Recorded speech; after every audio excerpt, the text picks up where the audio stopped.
Mateo capítulo 28, versículo 19, dice la palabra de Dios: por tanto, id y haced discípulos a todas las naciones, bautizándolos en el nombre del Padre, y del Hijo, y del Espíritu Santo, enseñándoles que guarden todas las cosas que os he mandado. Y he aquí, yo estoy con vosotros todos los días, hasta el fin del mundo. Amén.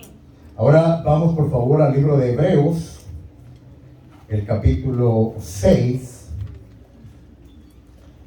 versículos 1 y 2.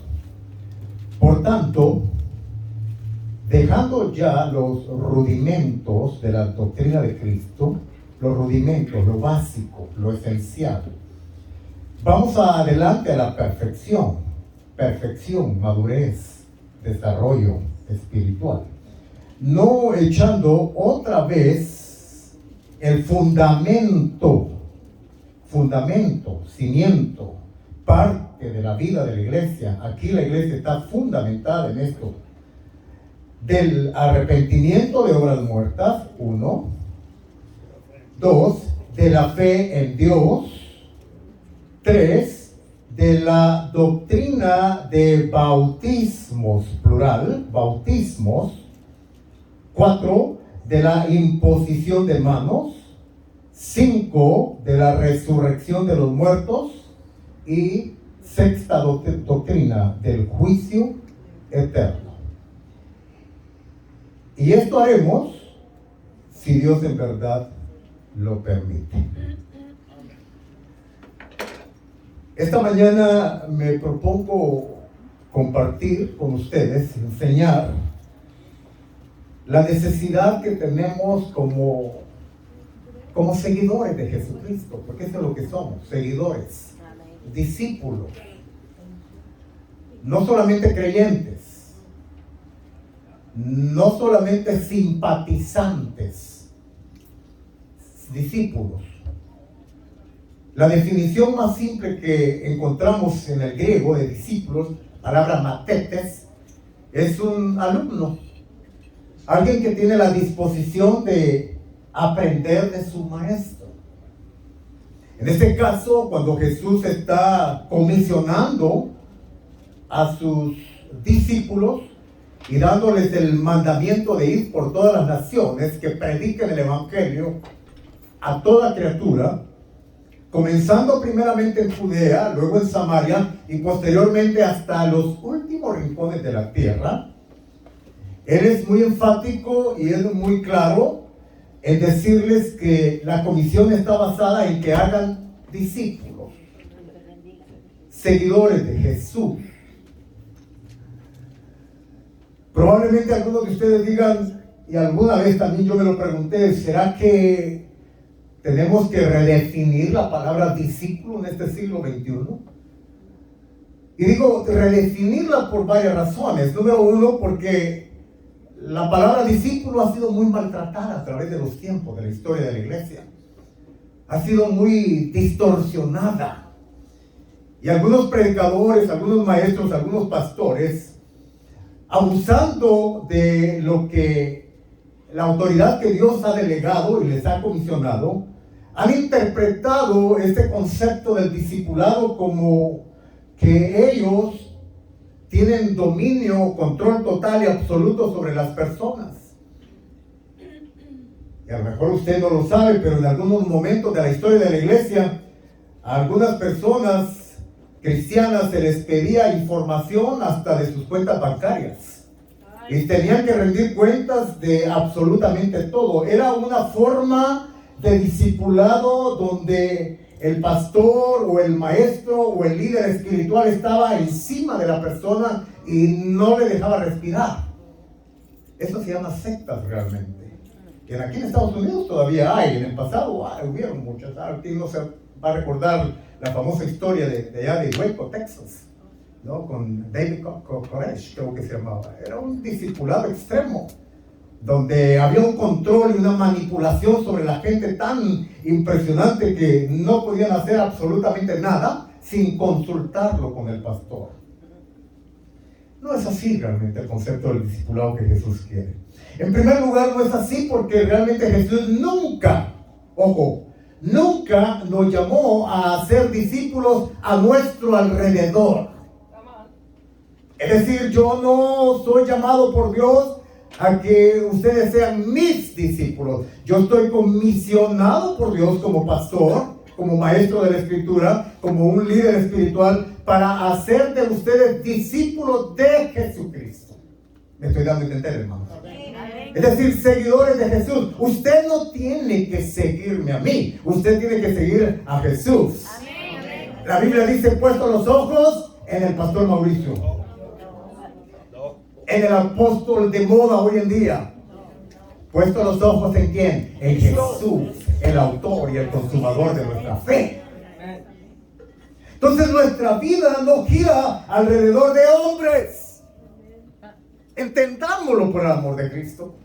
Nuestra vida no tiene que girar alrededor de personajes con dotes espirituales, con carisma impresionante. Hay gente muy carismática y muy elocuente que atrae multitudes, pero que no le da la gloria y el honor a Jesucristo. Y así es que no le está haciendo discípulos a Jesús, sino está trayendo gente, llamando gente hacia su persona. Ahora, el problema con esto es que cuando este pastor o esta pastora caen en pecado, toda esa gente que le estaba siguiendo a ellos también se va de la iglesia. También se va de las cosas de Dios. Porque su enfoque estaba mal puesto. No era en Dios, era en el hombre. Esta mañana yo estoy aquí para decirles que nosotros no somos seguidores de hombres. Nosotros somos seguidores de Jesucristo. Amén o no amén. Bien, entonces, dicho esto, como discípulos de Jesucristo, somos llamados a obedecer. Diga conmigo: obediencia. Somos llamados a seguirle a Él, a seguir sus pisadas. Él es nuestro ejemplo. Él es nuestro prototipo. Él es nuestra forma de vida. Tiene que ser gestada alrededor de la persona de Jesús. ¿Cómo Él vivió? ¿Cómo Él hablaba? ¿Cómo Él compartía con la gente? ¿Cómo Él hacía la obra ministerial? ¿Cómo Él se movía cuando estuvo aquí en la tierra? ¿Cómo Él se movía? ¿Cómo era la vida de Jesús cuando estaba aquí en la tierra? Entonces nosotros somos llamados a seguir esa forma de vida de nuestro Señor Jesucristo. Cuando no seguimos la forma de vida de Jesús, entonces nos convertimos en personas religiosas, que estamos siguiendo formas religiosas, estamos siguiendo conceptos religiosos, estamos siguiendo formalismos, estamos siguiendo a lo mejor y siendo adoctrinados con doctrinas de hombres, pero no con la doctrina del Señor Jesucristo. Entonces somos llamados a obedecer a Jesús. Y Él dice en Mateo capítulo 28, el verso 20, enseñándoles que guarden todas las cosas. Diga conmigo, por favor, hermano: enseñando. Una vez más: enseñanza. Ahora oiga esto: todo. No parte. No solamente aquellas cosas que me gustan o que me agradan. No solamente aquellas cosas que van de acuerdo a mi propio parecer. No de acuerdo a lo que le gusta a mi alma. Hoy en día vivimos un tiempo en que la iglesia es muy almática. La iglesia es muy almática, es muy emocional. Pues es que hay domingos que tenemos cultos gloriosos, donde los líderes de alabanza ni siquiera tienen que bombearle para que la iglesia alabe y adore, porque vinieron preparados, descansaron bien, tuvieron una buena noche, tuvieron un bonito fin de semana, están tranquilos, están relajados, entran por la puerta a la casa del Señor y los cultos son maravillosos. Pero hay domingos donde el ambiente está tan pesado, porque la gente es muy almática. Y a lo mejor se dio su agarrón en el carro con el esposo, con la esposa. ¡Ay, Señor! Y entonces cuando entra por ahí, el cargo de conciencia no le deja tranquilo. Y el líder de alabanza le dice: hermano, levanten las manos. Y ahí usted quiere levantar, yo quiero levantar las manos y luego me acuerdo que le acabo de decir algo a mi esposa que no era correcto. Y la conciencia me empieza a martillar. Y por más que quiero, parece que estoy paralizado. No puedo adorar al Señor con libertad. Ahora quiero recordarles rápidamente que Dios mora en medio de la alabanza de su pueblo. Entonces, ¿queremos más presencia de Dios?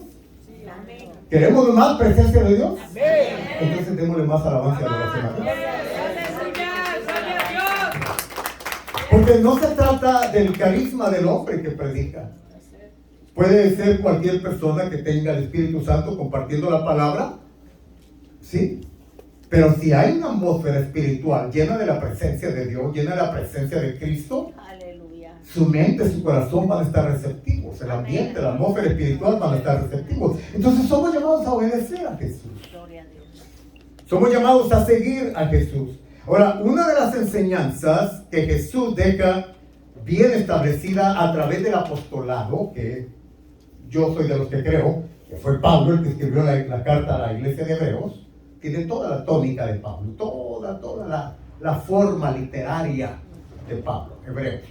Y aunque no tenemos seguridad, yo estoy convencido, bueno, aunque los eruditos no tienen seguridad, yo sí estoy convencido que fue Pablo el que escribió esta carta a los Hebreos. Y Pablo enseña en inspiración del Espíritu de Dios que hay 6 fundamentos básicos, fundamentales de la iglesia de Cristo. Debemos de creerlo, practicarlo, vivirlo. Yo me propongo hablar solamente de un fundamento en esta mañana, dado el caso que el 11 vamos a tener bautismo en agua. Pero es acerca de la doctrina de bautismos. En el versículo 2 de Hebreos capítulo 6, dice de la doctrina de bautismos. Doctrina de bautismos. Y es interesante que la palabra ahí aparece en plural, no en singular.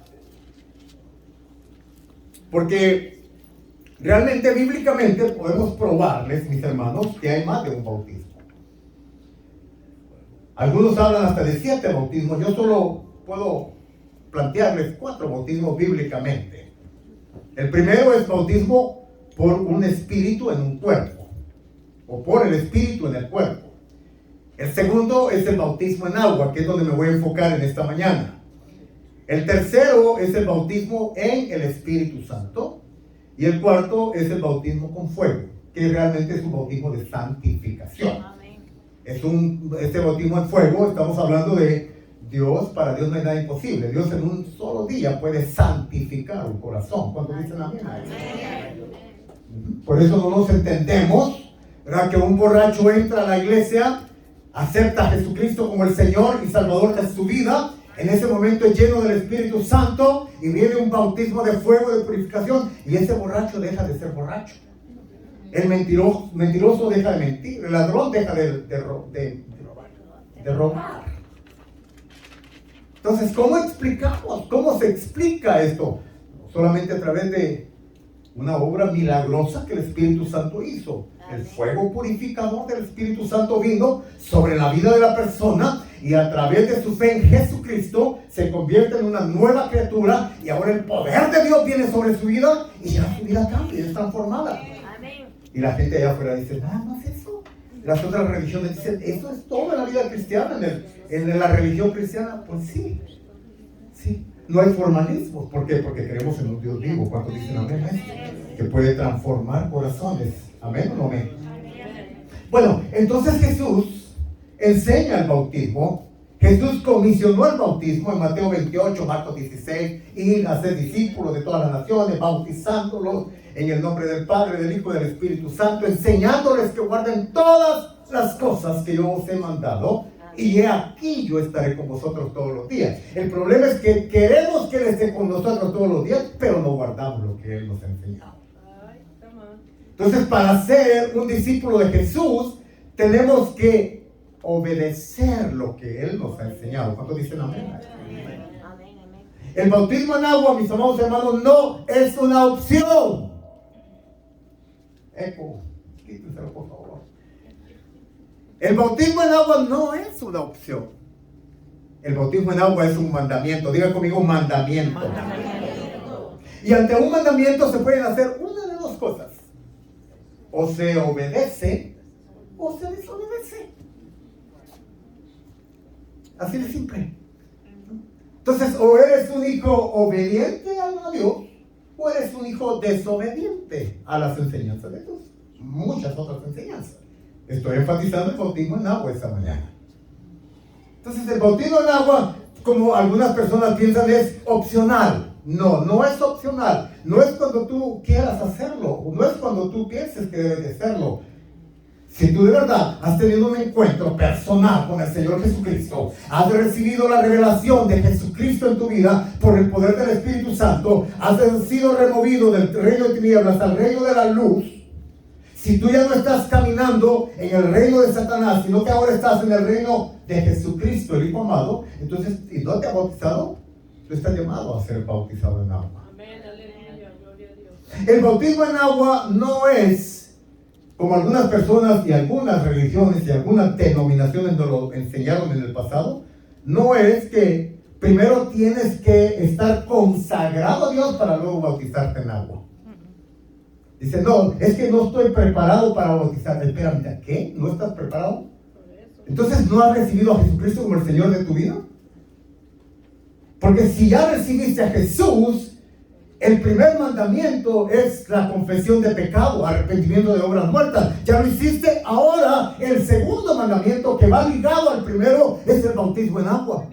Aleluya. Por eso es que en la Biblia, en el libro de los Hechos, en las cartas de los apóstoles, usted no va a encontrar un tiempo donde los apóstoles decían a la gente, tienes que esperar 3 meses, o tienes que estar en un periodo de 6 meses para bautizarte, o tienes que estar 1 año para bautizarte. No.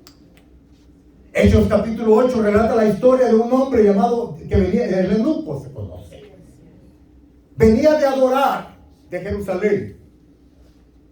Y mientras iba en el camino, el Espíritu Santo le habla a un evangelista llamado Felipe y le dice, acércate al carruaje donde venía el eunuco.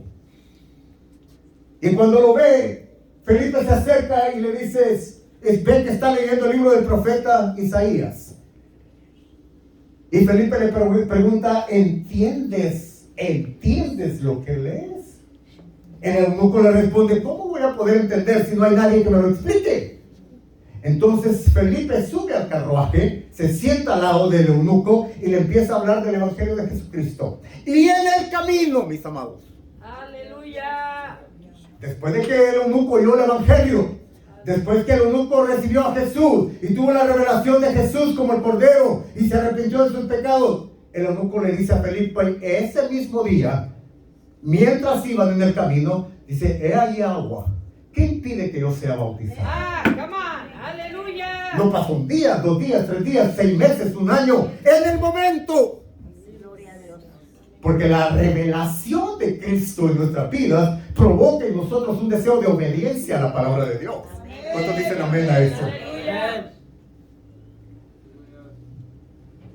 Entonces no hay tal enseñanza en la Biblia donde a la gente le tenemos que decir, tienes que esperarte para que estés listo, porque el bautismo en agua no es un juego, tampoco tu arrepentimiento de obras muertas es un juego, tampoco el aceptar a Jesús como tu Señor y Salvador es un juego.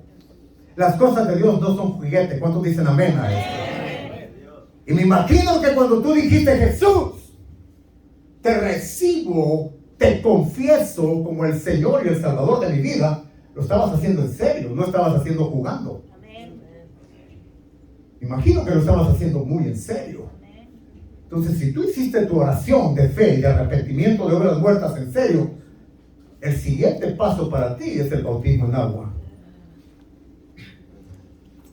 ¿En qué nombre tenemos que ser bautizados?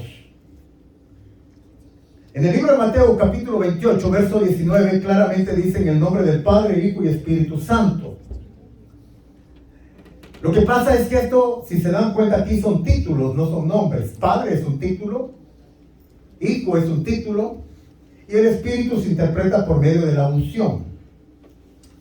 Entonces, realmente todos los bautismos en el Nuevo Testamento fueron llevados a cabo en el nombre del Señor Jesucristo, en el libro de los Hechos. Y la razón es porque en Jesús reposaba la Trinidad, la deidad de Dios. Jesús es el representante de la deidad de Dios, del Padre, el Hijo y el Espíritu Santo. No es que la Biblia esté enseñando que hay tres dioses, la Biblia enseña que solamente hay uno y un solo Dios verdadero. ¿Cuántos dicen amén a eso? Pero Él se ha revelado en tres diferentes personas: Dios Padre, Dios Hijo, Dios Espíritu Santo. Ahora, esto es un misterio. Bien lo dijo el apóstol Pablo cuando le escribió a Timoteo, a su hijo en la fe. Y luego le dice: grande es el misterio del amor de Dios.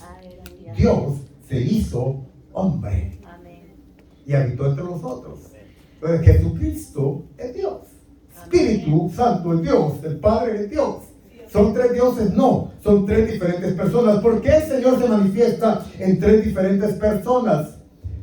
Ese es un lenguaje muy asociado a nuestro sistema de vida diario. ¿Quién no sabe qué es un papá, un padre? ¿Quién no sabe qué es un hijo? Entonces, en el Nuevo Testamento, el Dios del Antiguo Testamento no se revelaba así. Se revelaba únicamente como Jehová, como El Shaddai, ¿verdad? Y muchos otros nombres en el Antiguo, pero nunca se reveló como Dios Padre.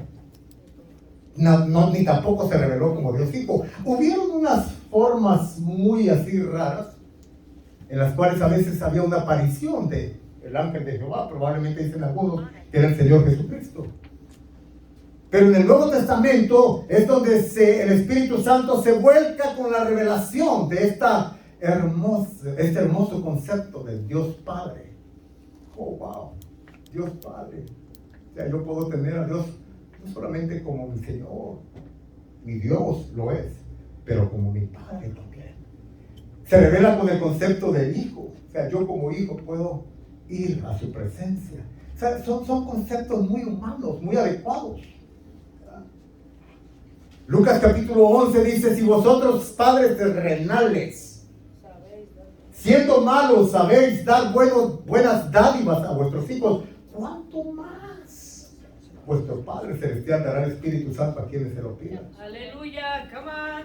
Vemos de una manera muy plasmada, muy evidente, la Trinidad de Dios cuando Jesús está siendo bautizado por Juan en el río Jordán. ¿Jesús necesitaba bautizarse en agua? No necesitaba bautizarse, porque el bautismo en agua es para los pecadores.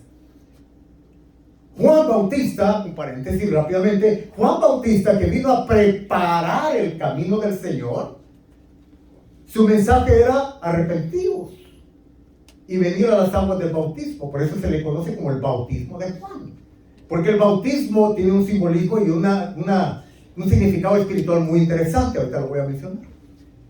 Entonces, el bautismo de Jesús en el Jordán por Juan, inclusive Juan se rehúsa y dice: no, Señor, yo soy el que tengo que ser bautizado y tú vienes a mí. Y dice Jesús: espérate, deja que hagamos así justicia. O sea, ¿qué quiere decir esto? Deja que siente un precedente de ejemplo, para que entonces mis discípulos hagan lo que yo estoy haciendo. Mira qué linda la autoridad de Jesús. Porque Jesús no solamente ejercía autoridad a través de la palabra, sino a través de la vida misma. Entonces Jesús manda a bautizarse en agua. Él se bautizó aunque no necesitaba bautizarse en agua.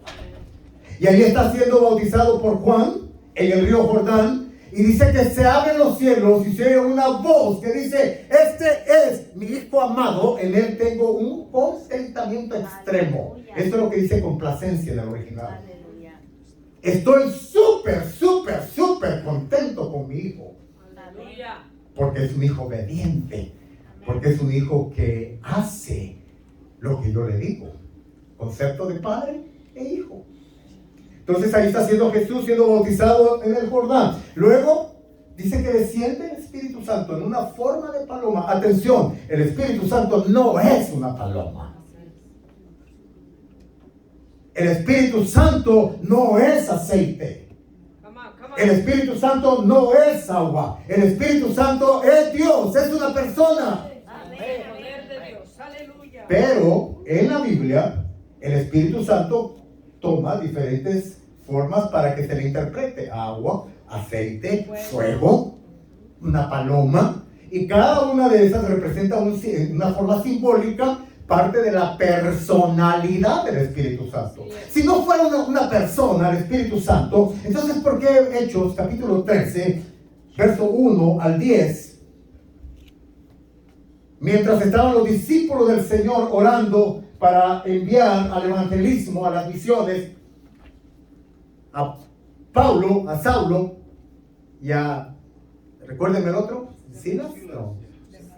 Bernabé, gracias, a Saulo y a Bernabé, muchas gracias. Sé que el Espíritu Santo habló. Si el Espíritu Santo fuera únicamente una fuerza magnética o una fuerza de poder, de bondad que se mueve en los aires, pero nada más que eso, entonces ¿por qué habla? Y al hablar, está diciéndonos que tiene una personalidad, está expresando una voluntad. Únicamente las personas expresan voluntad.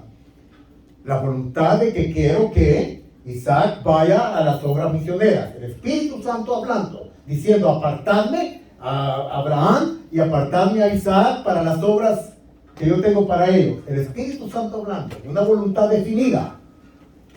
No es una fuerza magnética de bondad o de generosidad. El Espíritu Santo es una persona. Aleluya. Es una persona. Entonces ahí en el bautismo de Jesús está claramente evidenciado el bautismo de Jesús a través de las tres personas que componen su deidad, Padre, Hijo y Espíritu Santo. Por eso nosotros bautizamos en el nombre del Padre, Hijo y Espíritu Santo, en el nombre del Señor Jesucristo, porque en los hechos eran todos los bautismos en el nombre del Señor Jesucristo. Sí.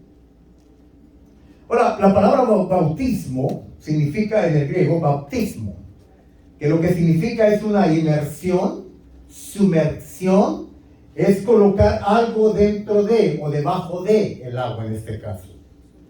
Por eso es que nosotros no creemos en el bautismo de los bebés. En primer lugar, no es bíblico. La Biblia sí habla, tanto en el Antiguo Testamento como en los Evangelios, de presentar los bebés. Si Dios así no lo permite, pronto vamos a estar presentando a mi primer nieta. Aleluya. Tuve el honor y el privilegio de bautizar a mis gemelos y voy a tener el honor y el privilegio de presentar a mi primer nieta, a Scarlett. Entonces, la vamos a presentar, pero ¿la podemos bautizar? No. Dos razones. Número uno, porque bautismo en primer lugar significa sumergir algo dentro de. Entonces, en la iglesia tradicional les echan un poquito de agua en la cabeza. Eso no es bautismo. Eso no es bautismo. Ahora alguien me dijo en cierta ocasión, entonces, ¿por qué basta con sumergirla? La puedes ahogar, es una bebé, es un bebé. En segundo lugar, no es bíblico el bautizar niños porque un bebé o un niño que no tiene conciencia o no tiene todavía redargüimiento de su pecado, entonces ¿de qué se puede arrepentir? Come on. Por el amor de Dios, ¿de qué se puede arrepentir un bebé, un niño? Es como un angelito. Por eso alguien me dijo en cierta ocasión, pastor, ¿dónde van los niños cuando mueren? Al cielo. Se van al paraíso. Pero ¿qué en cuanto al pecado original? Es limpiado y purificado por el sacrificio de Jesús. Así es. Y la palabra de Dios claramente dice que el pecado se constituye pecado hasta que hay conocimiento de él. Aleluya. Porque el pecado consiste en saber hacer lo bueno y no hacerlo. Cuando usted y yo tenemos conciencia, conocimiento de que algo es malo y a pesar de esto lo hacemos, entonces estamos pecando. Entonces estamos errando, no estamos dando al blanco. Eso significa pecar, no dar al blanco. Pero un bebé no se puede arrepentir. Entonces el bautismo en agua es para las personas que tienen capacidad de arrepentirse de sus obras muertas, arrepentirse de sus pecados, de su pecado original. Hay personas que pueden decir, oh, pero es que yo no le hago daño a nadie. Yo no necesito ser cristiano porque yo nunca he robado, nunca he mentido, nunca he asesinado. Le soy fiel a mi esposa, le soy fiel a su esposo, trato bien a mis hijos. Y, una moralidad, una etiqueta de moralidad impresionante. Muchos cristianos ya quisiéramos ser como ellos. Dicen, no tengo necesidad entonces de buscar de Dios, no tengo necesidad, porque ¿de qué me puedo arrepentir? Espérate. ¿Y qué en cuanto al pecado original? La palabra de Dios dice, por cuanto todos. ¿Sabe lo que significa la palabra todo? Todo. Qué revelación. Todos. Por cuanto todos pecaron ya, están destituidos de la gloria de Dios. O sea, no hay tal de que, ¿verdad? Oh, yo soy buena. No, imagínate que un día, cuando estemos en el cielo, alguien se le presenta delante de Dios y dice, Dios, mi error no fue haberte aceptado como mi Señor y mi Salvador, pero te quiero decir, Dios, que nunca hice nada malo. No robé, no mentí, no asesiné, no hice nada. Era una persona buena. No, sí, buena gente. ¿Sabe lo que Dios dice en cuanto a eso? Sin Cristo, las mejores obras son como trapos de inmundicia. Eso lo dice la palabra de Dios. Entonces el pecado original hace que la persona tenga mancha de pecado y necesita arrepentirse de eso. Cuando una persona se arrepiente del pecado original y de sus pecados cometidos y confiesa a Jesús como el Señor y Salvador de su vida, y hay redargüimiento del Espíritu Santo, y oiga esto, no es remordimiento, es arrepentimiento. ¿Sabe cuál es uno de los problemas en nuestras congregaciones hoy en día? Que hay mucha gente con conciencias remordidas, pero no arrepentidas. Hay mucha gente simpatizante de Jesús, pero no discípulo de Jesús. Hay mucha gente que le gusta la vida de Jesús, pero no se deciden todavía a poner la mano en el arado y hacer su confesión de Él como el Señor de sus vidas. Entonces, la iglesia no está compuesta de gente con remordimiento de conciencia. La gente está compuesta de gente arrepentida, gente pecadora. Paréntesis. Va a decir usted, ¿cómo al pastor le gusta abrir paréntesis? Pues sí, paréntesis.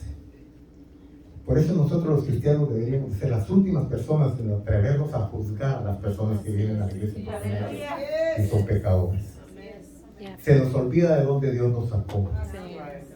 Se nos olvida que nosotros estábamos en lo peor de nuestra vida cuando venimos a Jesucristo y cuando tuvimos revelación de Jesús.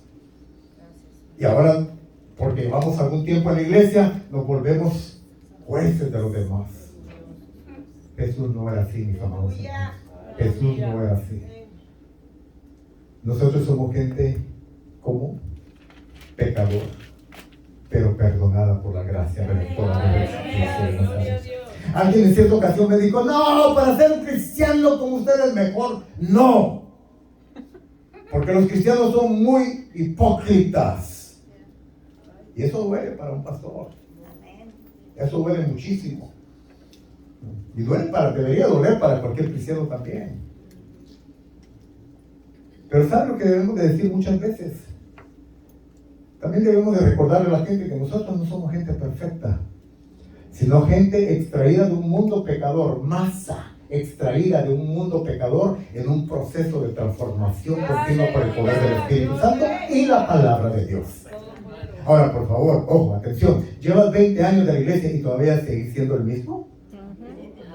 ¿Llevas 25 años en la iglesia y todavía no has cambiado nada? Entonces, ahí sí hay un grave problema. Me gusta usar siempre el ejemplo, y creo que ya lo he usado en algunas ocasiones aquí, pero ¿cómo te sentirías tú, papá? ¿Cómo te sentirías tú, mamá? Si después de algún tiempo, todavía tienes que seguir alimentando a tu bebé, a tu nene. Aleluya. Visité una familia hace mucho tiempo atrás, no estaba pastoreando aquí, todavía era pastor asistente allá en Torres. Y me tocó visitar a una familia. Y me dice la señora, por favor me puede esperar un momentito porque ya viene mi niño en camino.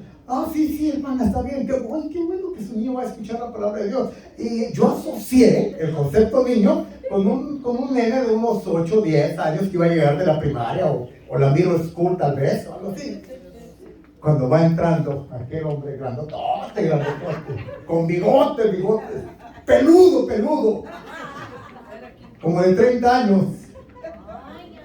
Dice, este es mi niño.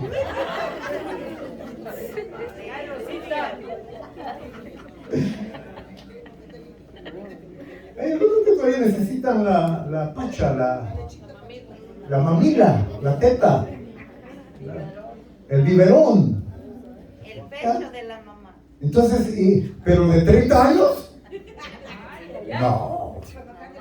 ¿Qué pensaría usted, como yo en ese momento, como dice mi esposa, dice, me sacaste de onda? O sea, me sacó de onda cuando voy entrando a ver a aquel niño de 30 años, como de 6 pies de estatura, bigotón y peludo. ¿Cómo vería usted eso en la iglesia, espiritualmente hablando? ¿No sería como un fenómeno? ¿Hay alguna diferencia? No la hay. Entonces, tenemos que aprender a madurar, a crecer, a desarrollarnos en la fe. El bautismo en agua, bautismo es una inmersión, es una sumersión que implica, en primer lugar, que hayas confesado a Jesucristo como el Señor y el Salvador de tu vida. Número 2, que haya una disposición en tu corazón de ser un testimonio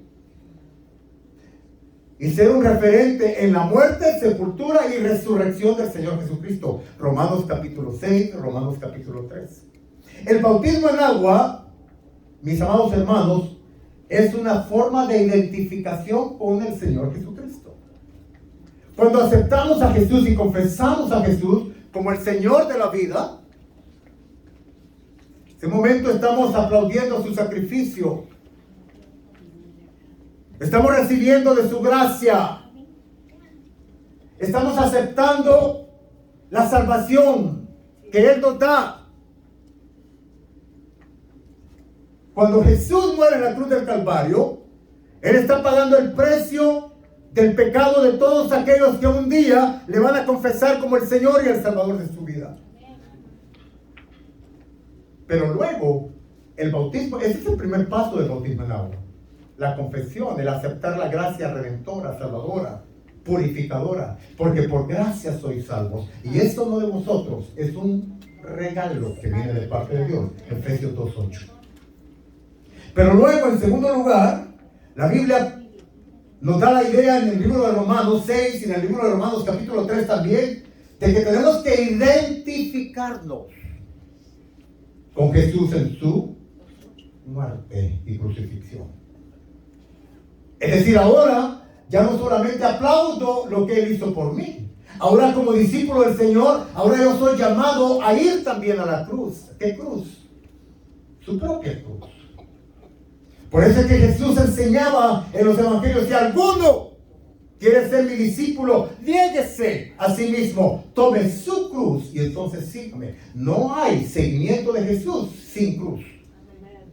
Se lo digo de otra manera, no hay verdadero cristianismo si no hay cruz presente en el evangelio. Por eso es triste y es doloroso oír tanto evangelio materialista hoy en día.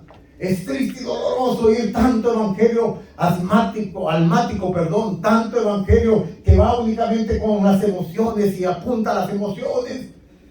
Y las multitudes aplauden y se gozan en un carisma del hombre, en un carisma de la alabanza, la música, el humo, las luces y las multitudes de las personas y el club social donde se saludan todos los unos a los otros, y aquella atmósfera de 1 hora y media es maravillosa.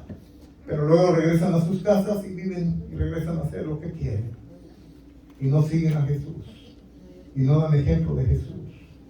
Y los grandes empresarios salen de la iglesia los domingos y siguen haciendo sus trampas. Y los vendedores siguen haciendo sus trampas. Y todos siguen viviendo una vida doble, inmoral, porque no están siendo seguidores de Jesús, porque no hay cruz presente. No les dijeron que había compromiso con la cruz de Cristo. Solamente quien quiere a Jesús como Salvador personal, acéptelo. Y va a tener paz, va a tener salud, va a tener un Salvador, va a tener un Redentor, va a tener casa nueva, va a tener carro nuevo, va a tener dinero, porque Dios le quiere bendecir materialmente. Dios no quiere que usted sea un pobre, porque no somos llamados a ser cola, sino cabeza. Y sí, en parte sí. Pero ¿qué cuando vemos la vida de los discípulos de Jesús? ¿Qué cuando vemos a Pablo siendo latigado en una cárcel por causa de su fe en Cristo? ¿Qué cuando vemos a Pedro y a Juan metidos en la cárcel? ¿Qué cuando vemos al primer mártir de la Biblia, Esteban, siendo apedreado por su fe en el Señor Jesucristo?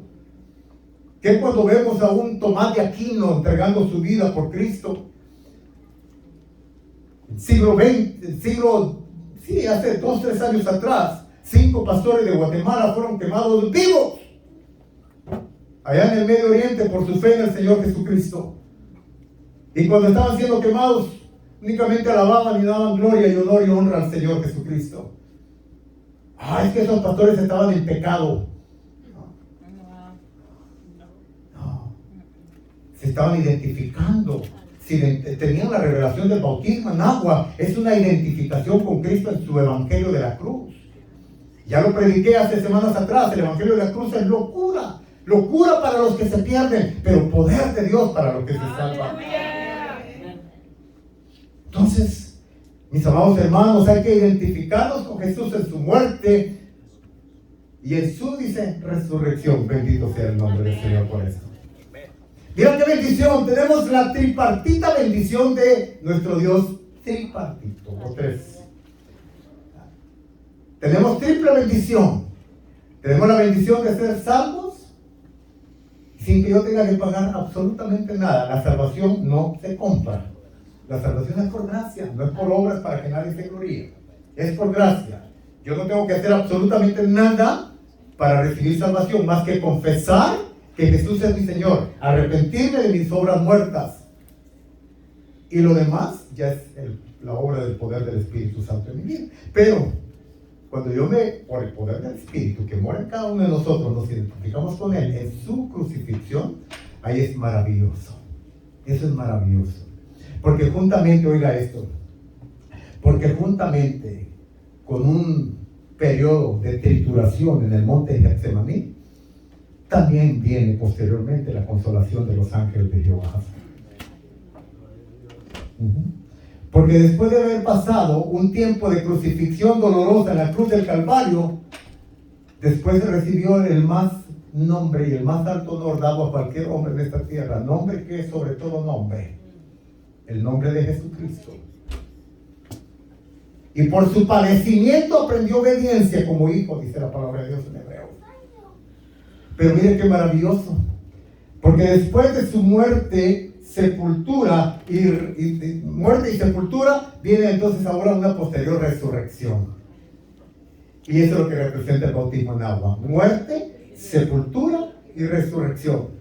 Porque dice la palabra de Dios que así como Cristo resucitó de entre los muertos, así también nosotros somos llamados a vivir en una novedad de vida, es decir, en una vida nueva. La vida nueva no es el producto de la religiosidad. La vida nueva no es el producto de que usted venga un domingo a la iglesia con una Biblia en la mano. La vida nueva es el producto de recibir primeramente a Cristo como el Señor y Salvador de su vida, confesarlo. Segundo, identificarse con Él en su cruz. Darle muerte al hombre carnal, darle muerte al hombre adámico. Por eso es que en el bautismo en agua esta triple acción se lleva a cabo. Cuando entra la persona a las aguas, ahí está la persona, ¿verdad? Luego, cuando la persona es inmergida o sumergida en las aguas, ahí está siendo sepultado el hombre viejo. Pero cuando sale del agua, dice la Biblia que sale para una novedad de vida. Por eso le digo, es algo espiritual. Es un fenómeno espiritual, es algo sobrenatural, algo que solamente Dios puede hacer. Y la bendición de la nueva vida es para aquellos que tienen este entendimiento del bautismo en agua. Para aquellos que tienen el entendimiento de lo que representa realmente el bautismo en agua. El bautismo en agua no es, como algunos piensan, para hacer confesión pública de tu fe. No. Si lo puedes hacer, qué bien, qué bueno que lo hagas. Pero no lo podemos asentar como un punto doctrinal. ¿Qué audiencia tuvo el eunuco cuando Felipe lo bautizó en agua? En el libro de Hechos capítulo 8. O sea, no es para hacer testimonio. Si podemos hacerlo, qué bien, qué bueno, no es malo, excelente. Pero no es un referente de eso. El bautismo en agua trae una muerte a tu yo. Trae una sepultura a tu yo para que luego haya una resurrección en una nueva vida del ser espiritual que el Espíritu Santo engendra en ti. Y esto es por el poder del Espíritu Santo únicamente. Amén. Es un milagro. Por eso alguien me dice, explíqueme por favor explíqueme por favor el nuevo nacimiento. Yo le digo, no te lo puedo explicar. Te puedo señalar lo que dice Juan capítulo 3 acerca de, ¿verdad?, el hombre que aparece en Juan capítulo 3. Pero no te puedo realmente explicar el nuevo nacimiento. ¿Por qué? Porque es algo sobrenatural. Es un milagro. Los milagros no tienen explicación. Los milagros no se pueden explicar. Por eso dice, es algo sobrenatural. Es algo que va más allá de la naturaleza. Es algo que va más allá de lo que puede acontecer en lo natural. La medicina no tiene explicación. Estaba viendo el testimonio de un hombre que murió. Creo que fue en, no sé, es Bolivia o el Perú, no sé, uno de esos países allá en Sudamérica. Y la iglesia se puso a orar. La iglesia se puso a orar por esta persona. Era un líder, era un hombre muy amado en la congregación. Y la congregación empezó a orar y a ayunar. Y después de, creo que 2 días que ya estaba el hombre en el hospital, ya estaba en morgue y todo eso, de pronto cuando van a hacer no sé qué allí, el hombre de pronto empieza a moverse. La gente que iba a sale corriendo y dice, ¡ay, el muerto! Está vivo. Y resulta de que el hombre estaba vivo. Estaba vivo. Y llegan los periódicos, llegan los noticieros, y eso fue hace 4 o 5 años atrás. Y no se logra entender. Entrevista, uno de los canales de aquí de Miami, entrevista al doctor y dice, es que no sabemos qué pasó. O sea, ya clínicamente estaba muerto. Y resucitó. ¿Quién puede hacer eso sino el poder de Dios solamente? Amén. Para ir terminando esta mañana, quiero sintetizar con en una forma de pregunta, algunos puntos que considero muy importantes. ¿Por qué un cristiano, seguidor de Jesucristo, discípulo de Jesús, discípulo, debe de bautizarse en agua? Número 1, porque es un mandamiento del Señor. Mateo 28, 19. Número 2, porque es la señal de una buena conciencia hacia Dios. Primera de Pedro, capítulo 3, verso 21. Número 3, porque Jesús mismo fue bautizado sentando un precedente ejemplar para que nosotros le imitemos. Amén. Mateo capítulo 3, verso 13 al 17. Número 4, porque es una forma de circuncisión espiritual. Nosotros no somos ya llamados a circuncidarnos como en el Antiguo Testamento. Si lo podemos hacer con nuestros bebés cuando nacen, está bien por cuestión de higiene, pero no por cuestión de religión, no por cuestión de fe. Si puedes circuncidar a tu bebé, varoncito, cuando nace, hazlo, porque es más higiénico para el bebé. Pero no por cuestión del antiguo mandamiento de la ley de Moisés. Pero a través del bautismo en agua, ¿verdad?, hay una circuncisión espiritual en nuestro corazón. Colosenses capítulo 2, versos 11 y 12. Y número 5, porque es una doctrina fundamental en la iglesia cristiana. La iglesia primitiva practicó el bautismo. Y hasta que vino el periodo de Constantino, cuando la iglesia se desvió de las verdades y los fundamentos bíblicos, y que empezaron los dogmas de la iglesia tradicional, y se perdió esta enseñanza del bautismo en agua, y se puso el bautismo para niños, pero por eso se llama un tiempo de oscuridad, por cierto, a la iglesia de ese tiempo. Pero después, en los años 1600, 1700, la iglesia retoma nuevamente con la revelación nuevamente del bautismo en agua. Y nuevamente empieza la práctica del bautismo en agua. Pero la iglesia primitiva practicaba el bautismo en agua. Es una doctrina fundamental. Ya lo vimos en Hebreos 6, verso 1 y 2. Número 6, porque el bautismo en agua es una forma simbólica de lavamiento y limpieza. No tenemos que estar limpios para ser bautizados, porque estamos sucios, necesitamos ser bautizados. No tienes que esperarte a estar preparado. El bautismo te prepara para ser un mejor cristiano, si lo crees con todo tu corazón. Amén. Hechos capítulo 22, verso 16.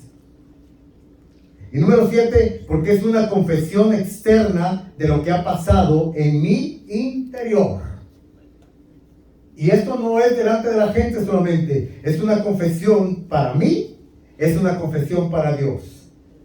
Estoy dando testimonio a Dios. Romanos capítulo 6, verso 1 al 11. Si es que el bautismo en agua es una confesión múltiple de el cielo, nuestra creencia en la muerte y resurrección de Jesús, 1 Corintios 15, 3, 4. La iglesia, porque somos parte de ella. El mundo que ya hemos dejado atrás, el mundo se quedó atrás. La vida pagana se quedó atrás. Ahora es una nueva manera de vida. Ya no más el mundo gobierna sobre mí.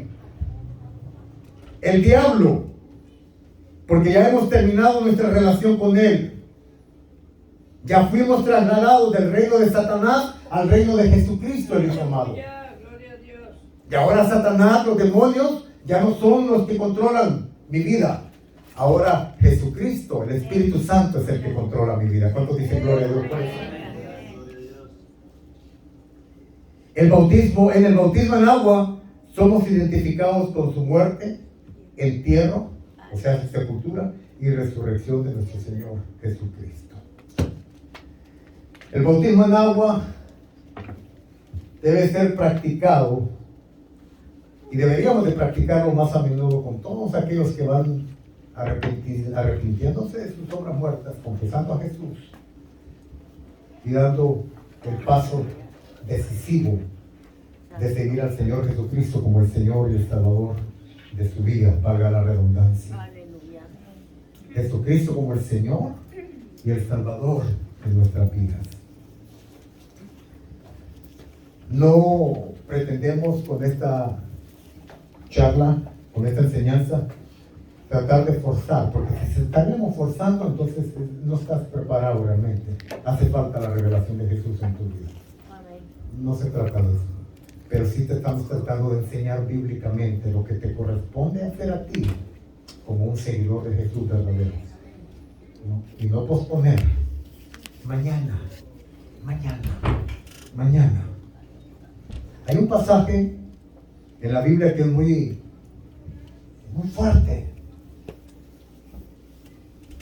pero tenemos que decírselos. Y es el que creyere. Jesús dijo, Marcos capítulo 16, verso 18 en adelante, y hacer discípulos de todas las naciones, bautizándolos, enseñándoles. Y luego dice, y el que creyere, número 1, creer para arrepentirse, el que creyere. Número 2, y fuere bautizado, será salvo. Aleluya.